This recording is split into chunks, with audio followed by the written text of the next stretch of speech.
Welcome to EMI free life में अजिंक्य माने आपका स्वागत करता हूँ। इस चैनल पे आपको trading and investment related knowledge मिलेगी जिससे आपकी लाइफ ईएमआई फ्री हो सकती है। डिस्क्लेमर को पॉज करके पढ़े। तो दोस्तों चलिए आज की वीडियो की शुरुआत करते हैं और आज का वीडियो एक सनसनी है। जी हाँ दोस्तों, म्यूचुअल फंड ये एक सबसे बड़ा स्कैम होने वाला है इंडिया के अंदर, स्पेशली आफ्टर कोरोना वायरस। जी हाँ, अभी हाल ही में आपने न्यूज देखी होगी फ्रैंकलिन टेम्पल्टन इन्वेस्टमेंट्स के बारे में। और दोस्तों वीडियो की शुरुआत करने से पहले मैं आपको बता दूं कि इस वीडियो को जरूर आप आखिरी तक देखना। अगर आपको म्यूचुअल फंड के बारे में बेसिक चीजें पता है तो आप वीडियो को 50% तक फॉरवर्ड करके आगे देख सकते हो, लेकिन इसको मिस मत करना, क्योंकि मैं जैसे कि हमेशा कहता हूँ कि मैं आपको इन्वेस्टमेंट के बारे में कुछ ऐसी बातें बताऊंगा जो शायद आपने कभी नहीं सुनी होगी। So back to Franklin Templeton mutual funds. देखिए इसके जो म्यूचुअल फंड्स थे, डेब्ट म्यूचुअल फंड्स थे, वो बंद हो चुके हैं। और थैंक्स टू आरबीआई की उन्होंने 50,000 करोड़ का बूस्ट भी दिया कि अगर कुछ म्यूचुअल फंड में इशू होते हैं तो आरबीआई पीछे खड़ी है। लेकिन दोस्तों ये हमेशा आरबीआई पीछे ऐसे खड़ी नहीं रह सकती, और ऐसे ही प्रॉब्लम पहले मतलब आज से 1 साल पहले भी आ चुका है कोटक म्यूचुअल फंड के अंदर। और वहां पे भी इन्वेस्टर्स को ऐसी डिफिकल्टी फेस होने लगी, और वहां पे खुद का ही पैसा, मतलब आरबीआई के आने के बाद भी खुद का ही पैसा वो नहीं निकाल सकते। सेफ्टी तो है लेकिन जब जरूरत हो तब पैसा नहीं निकाल सकते, तो फिर मतलब क्या हो गया। जबकि हमने डेब्ट म्यूचुअल फंड में क्यों डाला था, क्योंकि हमें सेफ्टी चाहिए थी, राइट। और वही चीज आज हमको नहीं मिल रही है। तो ऐसा क्यों हो रहा है दोस्तों, क्योंकि हम लोग ये सारे एडवाइजर्स का सुन रहे हैं। एक्चुअली ये सारे जो एडवाइजर्स है वो एडवाइजर्स ना होके वो सिर्फ एक एजेंट है, और एक एजेंट का मतलब होता है कुरियर बॉय होना। वो जो भी कंपनी है उस कंपनी का डॉक्यूमेंट उठाते हैं, वो हमारे सामने रखते हैं, एक आध दूसरा यूट्यूब का वीडियो दिखा देते हैं, और उसके अंदर फिर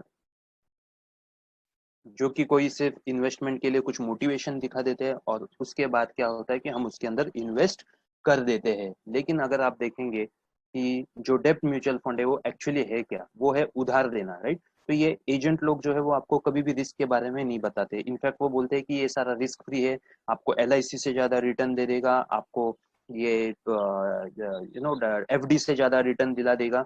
लेकिन जबकि ऐसा नहीं होता, टैक्स सेविंग भी होगा ऐसे भी बताते हैं, लेकिन रिस्क के बारे में नहीं बताते। देखिए अभी इकोनॉमिक क्राइसिस हो रही है, और ऐसे जब इकोनॉमिक पिछले 10 साल से हम लोग देख रहे हैं, कम्प्लीटली मार्केट चेंज हो रहा है, बहुत उथल पुथल हो रही है मार्केट के अंदर। जीएसटी आ रहा है, कभी कुछ ब्रेग्जिट हो जाता है, कभी कुछ, मतलब पूरा दुनिया के अंदर बहुत उथल पुथल हो रहा है, चेंजेस हो रहे हैं, क्योंकि 2020 है, राइट। और 2020 के बाद और भी धमाके से बहुत सारे चेंजेस होने वाले हैं।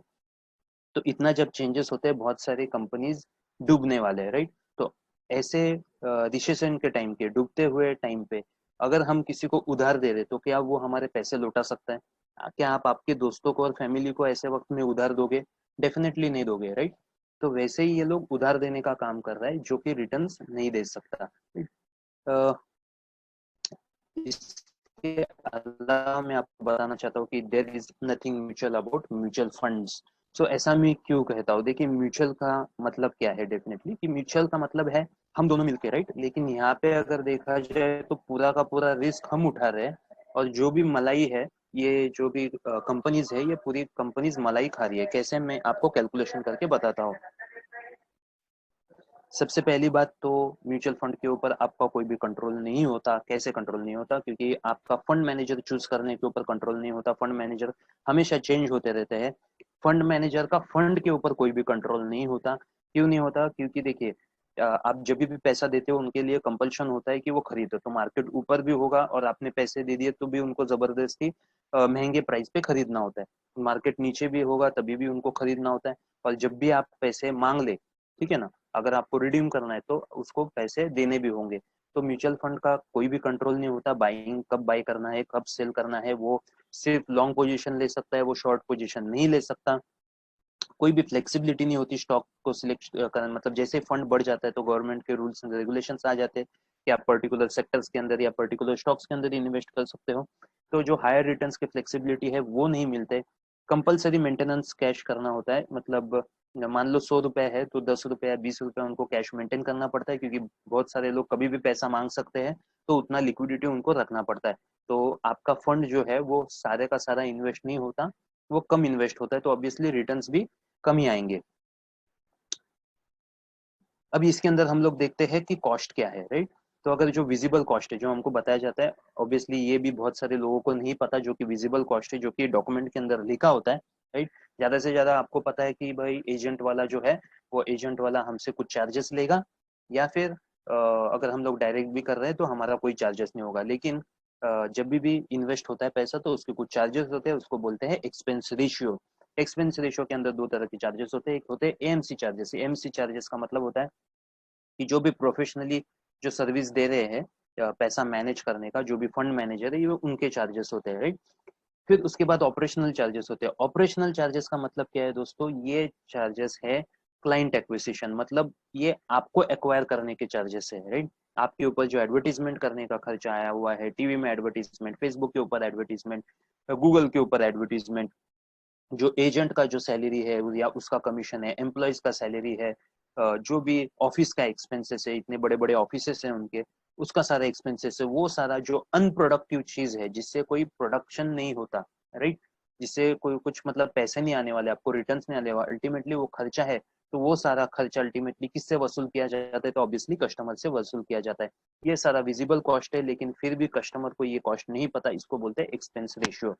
फिर कुछ हिडन कॉस्ट होते हैं, जैसा एंट्री लोड हो सकता है, एग्जिट लोड हो सकता है, ट्रांजेक्शन चार्जेस होते हैं, इनडायरेक्ट कॉस्ट होते हैं, और मार्केट इम्पैक्ट कॉस्ट भी होता है। मार्केट इम्पैक्ट कॉस्ट का मतलब क्या होता है दोस्तों, मान लो अगर कोई शेयर उनको बाय करना है म्यूचुअल फंड को 100 रुपए में, लेकिन होता क्या है कि उनके इतने बड़े ऑर्डर्स होते हैं कि 100 रुपए में सारे के सारे ऑर्डर्स उनके फुलफिल नहीं होते, तो उनको क्या करना पड़ता है कि 100 रुपए से लेके 120 रुपए तक उनको बाइंग करनी होती है। तो उन्होंने पैसा डाला इसलिए प्राइस बढ़ रहा है, ना कि एक्चुअल वो स्टॉक अच्छा है और उसका प्राइस बढ़ रहा है, राइट। सो एवरेज प्राइस अगर हम लोग देखेंगे तो म्यूचुअल फंड को वो 110 से 120 मतलब, सॉरी 100 रुपए से 120 मतलब 110 का उसको एवरेज प्राइस गिरेगा, जो कि 100 रुपए से ऑब्वियसली 10% महंगाई है। अगर आप डायरेक्टली इन्वेस्ट करते तो शायद आपको 100 रुपए में मिल जाता। अब ये कुछ डिफरेंस है डायरेक्ट वर्सेस इनडायरेक्ट, मतलब अभी हाल ही में जो भी यंग जनरेशन है वो डायरेक्टली इन्वेस्ट कर रहे हैं, एप्लीकेशंस आ गए जो डायरेक्टली फंड के अंदर इन्वेस्ट करते हैं, इससे उनका कॉस्टिंग बच जाता है डेफिनेटली। तो ये मैंने जस्ट गूगल इमेजेस करके ये निकाला हुआ है। तो लगभग देखिए 2.5% अगर आप एजेंट के थ्रू इन्वेस्ट करते हैं इनडायरेक्टली, तो आपको इतना कमीशन बैठता है, एक्सपेंस रेशियो जो हम लोग बोलते हैं, और आधा पौना टका कम लगेगा अगर आप डायरेक्ट प्लान करते हो तो।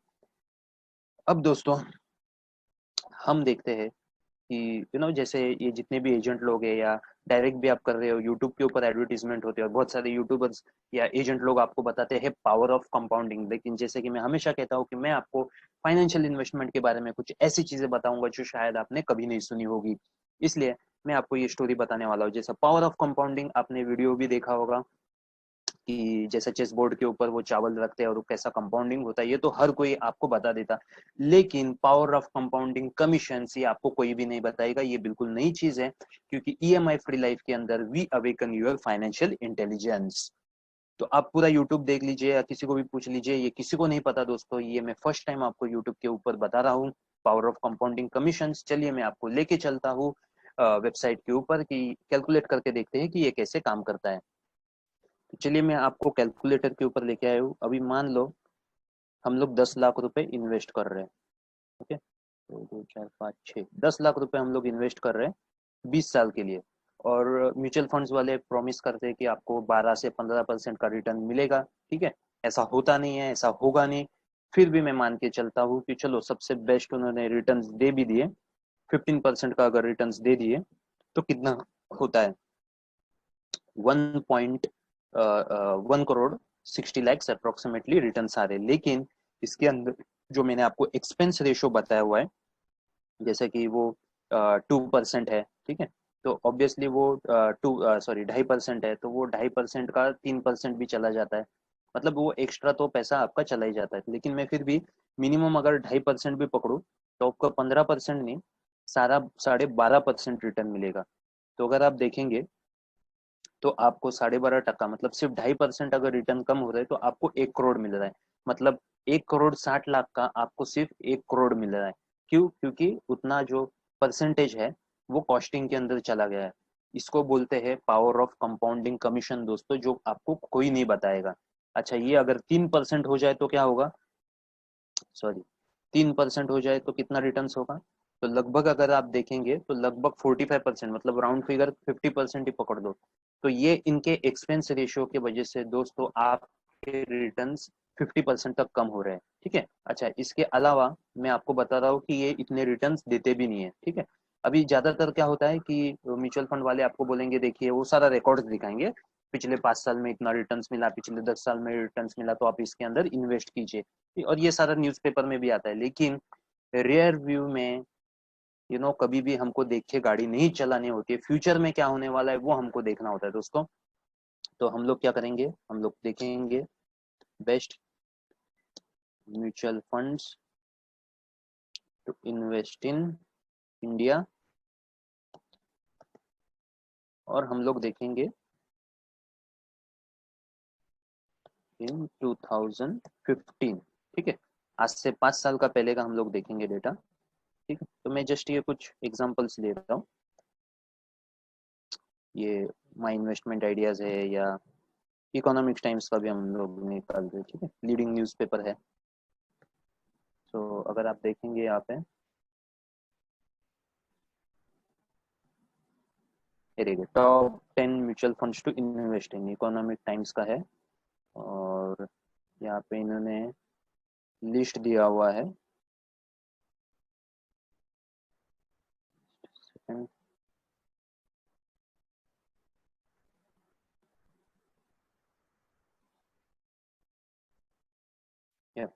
सो सॉरी, मैंने पहले गलत लिंक ओपन की थी, 2020 की लिंक ओपन की थी। सो ये 2015 का है, आप देख सकते हैं 2015। ओके, तो यहाँ पे उन्होंने बताया कि सेंसेक्स को बीट किया हुआ है। ठीक है, और यहाँ पे रिटर्न्स भी बताए हुए हैं। सो 12% से लेके 22% का रिटर्न्स दिया हुआ है। ठीक है, तो SBI फार्मा है, रिलायंस फार्मा है, ठीक है, मोतीलाल ओसवाल फोकस्ड में मिड कैप फंड है, ये सारे फंड्स हैं। मैं जस्ट एग्जांपल देता हूँ, SBI pharma, just for example SBI pharma fund.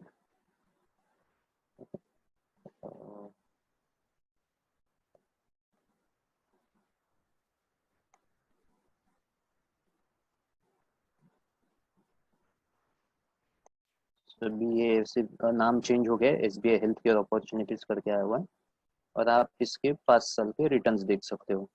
ठीक है, सो 5 ईयर्स रिटर्न्स हम लोग देखते हैं, जो कि उसने ओवरऑल अगर आप देखेंगे ना, ओवरऑल अगर हम लोग देखेंगे, जैसे कि मैंने बताया कि रियर व्यू में देख के गाड़ी नहीं चलानी होती है।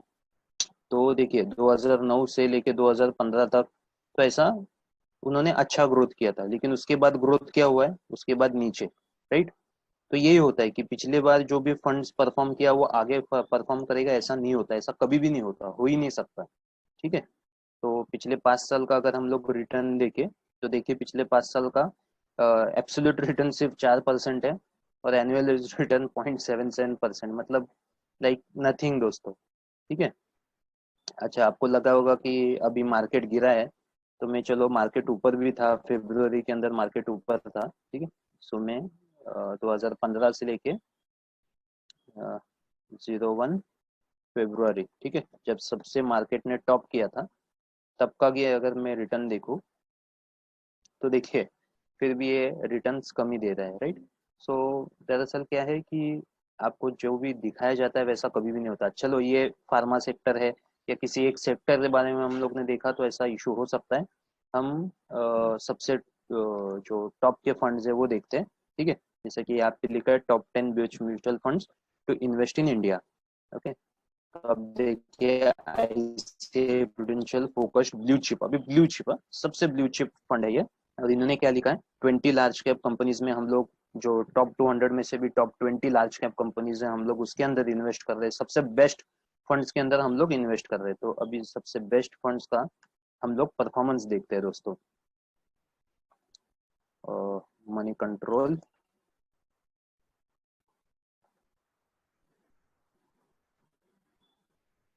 और यहाँ पे मैं आपको कुछ स्टेटिस्टिक्स दिखाने वाला हूँ दोस्तों, आपकी आंखें खुली की खुली रह जाएगी।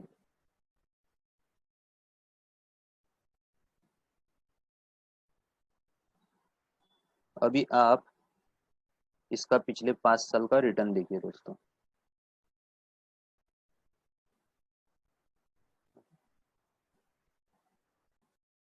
सो ये 5 ईयर से रिटर्न है, आप देख सकते हैं 5 साल का रिटर्न। तो ओवरऑल 5 साल में सिर्फ 18, 18.5%, चलो राउंड फिगर 20% पकड़ो, इससे ज्यादा तो आपको बैंक एफडी में पैसा मिलता है, ठीक है। और एनुअलाइज रिटर्न सिर्फ 3.5%।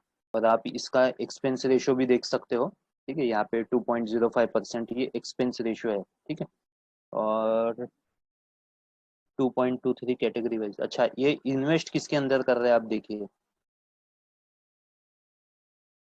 वो भी पूरा दिया होता है, ठीक है। HDFC bank, Infosys, ICICI bank, Bharti Airtel, Reliance Axis, ITSC, HDFC, Hindustan Unilever, SBI life insurance, अभी इसमें से ऐसी कौन सी चीजें हैं जो हमको पता नहीं है, ठीक है।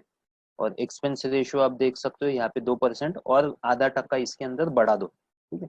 अच्छा, ये और एक चीज मैं आपको बता देता हूँ, फंड एक्सपेंस रेशियो, ये उनके आप साइट पे भी आप जाके देखिए, तो उन्होंने खुद अपने मतलब रिटर्न्स बताए हुए हैं।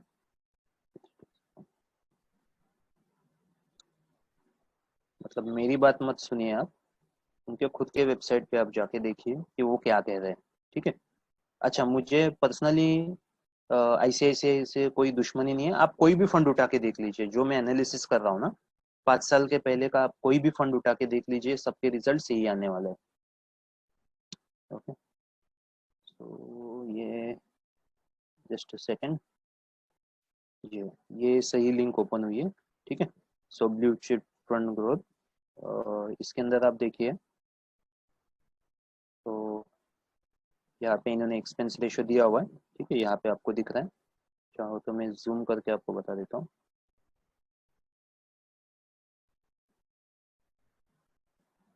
ठीक है। तो यहाँ पे इनके वेबसाइट पे भी उन्होंने दिया है कि अगर आप इनडायरेक्टली करते हो तो 2.05%, डायरेक्टली करते हो तो 1.2%, जैसा कि मैंने आपको डिफरेंस बताया था, आधा पौना टक्का का डिफरेंस होता है, ओके। अच्छा, हम लोग रिटर्न्स के बारे में देखते हैं। सो यहाँ पे परफॉर्मेंस, ओके, और हम लोग यहाँ पे परफॉर्मेंस देखते हैं 5 साल का, 5 ईयर्स। अब आप खुद देखिए, यहाँ पे दिखा है ब्लू कलर मतलब निफ्टी है, और ये ग्रीन कलर मतलब ये स्कीम है। तो अब देखिए यहाँ पे ब्लू ज्यादा दिख रहा है पिछले 5 साल का, ठीक है। निफ्टी ने ज्यादा रिटर्न्स दिया है इनके फंड से, ये खुद बता रहे, मैं नहीं बता रहा हूँ, ओके। अब मुझे बताइए अच्छा, इनको पैसा कितना दिया है हमने, ठीक है। 18,891, मतलब राउंड फिगर 92। अब मैं आपको कुछ कैलकुलेशन बताता हूँ, अब देखिए, यहाँ पे मैं डिलीट करता हूँ, ठीक है। तो इतने करोड़ हमने इनको दिया हुआ है, और लगभग 2.5% ये लोग एक्सपेंस रेशियो चार्ज कर रहे हैं हर साल। हाँ, हर साल की मैं बात कर रहा हूँ, ठीक है। 2.5 डिवाइडेड बाय 100, मतलब 472 करोड़ दोस्तों, ये हमसे हर साल ले रहे हैं। और 5 साल का कितना हो गया, दिस इंटू 5, ओके। 2,361 करोड़ इन्होंने लिया हुआ है हमारे फंड मैनेज करने के लिए, ऐसे स्टॉक के अंदर, जैसे कि मैंने आपको बताया, ऐसे स्टॉक्स के अंदर इन्वेस्ट कर रहे हैं जो हमको पहले से ही पता है, ठीक है, जो हमको पहले से ही पता है। और इनका जो परफॉर्मेंस है वो निफ्टी से भी कम दे रहे हैं, मतलब इंडेक्स से भी कम दे रहे हैं। तो हमने उनको लगभग 2,500 करोड़ दिया हुआ है ऐसे चीज के अंदर पैसा डालने के लिए जो हमें पहले से ही पता है, और इंडेक्स से भी कम रिटर्न्स, ठीक है ना। बच्चा फेल होता है तो उसको क्लास में बढ़ने नहीं देते, और यहाँ पे इतना बड़ा पैसा लेकर हम लोग फेल हो रहे हैं तो हम उनको रिवॉर्ड कर रहे हैं 2,500 करोड़ से, ठीक है। अब ये कितना दिन ये बेवकूफी चलेगी मुझे बताइए, ठीक है। और यहाँ पे कोई भी RBI आपको बचाने नहीं आने वाली, इनफैक्ट आपको RBI डुबाएगी, कैसे डुबाएगी ये भी मैं आपको बता देता हूँ, ठीक है। और कुछ मैं आपको कॉस्टिंग बता देता हूँ इसके अंदर, जैसे कि मैंने आपको फंड के बारे में बताया था, जस्ट सेकंड में आपको लेके चलता हूँ स्लाइड के ऊपर। इस स्लाइड के ऊपर मैंने ये कुछ बताए थे, ठीक है। ये उस वक्त जब ये जिसने भी रेकमेंड किए थे वो अच्छा रिटर्न ही देते होंगे। तो मैं देखता हूँ HDFC इक्विटी, ठीक है, एक एग्जांपल, आप किसी का भी देख सकते हो, मैं जस्ट एक एग्जांपल करके ले रहा हूँ कि आपको चार्जेस कैसे लगाए जाते हैं, क्योंकि आपको दिख रहा है ना यहाँ पे चार्जेस कम है करके, ठीक है। हम लोग देखते हैं HDFC इक्विटी फंड, ठीक है। HDFC equity fund growth, growth मतलब डिविडेंड इसके अंदर री इन्वेस्ट किया गया है। तो इसके भी रिटर्न्स आप देखेंगे तो नेगेटिव रिटर्न्स ही है, ज़्यादा रिटर्न्स तो कुछ अच्छे हैं नहीं। और यहाँ पे देखिए एक्सपेंस रेशियो यहाँ पे इन्होंने दिया है 1.76%, ठीक है। अब यहाँ पे इन्होंने मेंशन किया है कि नहीं, चेक करता हूँ मैं।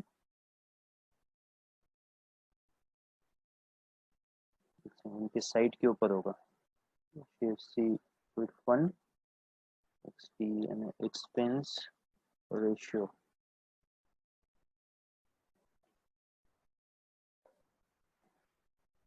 इसके अंदर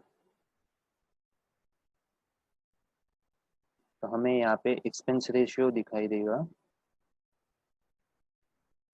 देखिए यहाँ पे एक्सपेंस रेशियो है क्या है 1.76% और एग्जिट लोड है 1%, ठीक है। और इसके अंदर आधा टक्का, जैसे कि मैंने बोला आधा टक्का और एक्स्ट्रा लगता ही है, हिडन कॉस्ट होती है।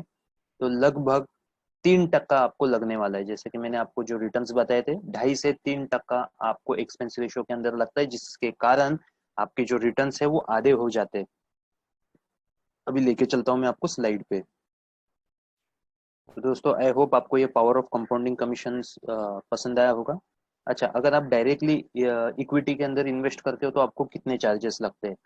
बिल्कुल 100% फ्री होता है दोस्तों, कोई भी ब्रोकरेज चार्जेस नहीं लगते इन्वेस्टमेंट के लिए। हालांकि सिर्फ कुछ गवर्नमेंट टैक्सेस या NSE के चार्जेस लगते हैं, कुछ 15 रुपए, ठीक है। अदरवाइज इक्विटी में 100% फ्री होता है। आपका ये जो आधा रिटर्न जो है 50% जो रिटर्न कम मिल रहा है वो आपको कंप्लीटली ज्यादा मिलेगा। उतना ही नहीं, अगर आप डायरेक्टली एजुकेटेड वे से इन्वेस्ट करते हो तो आपके रिटर्न्स ह्यूज होते हैं।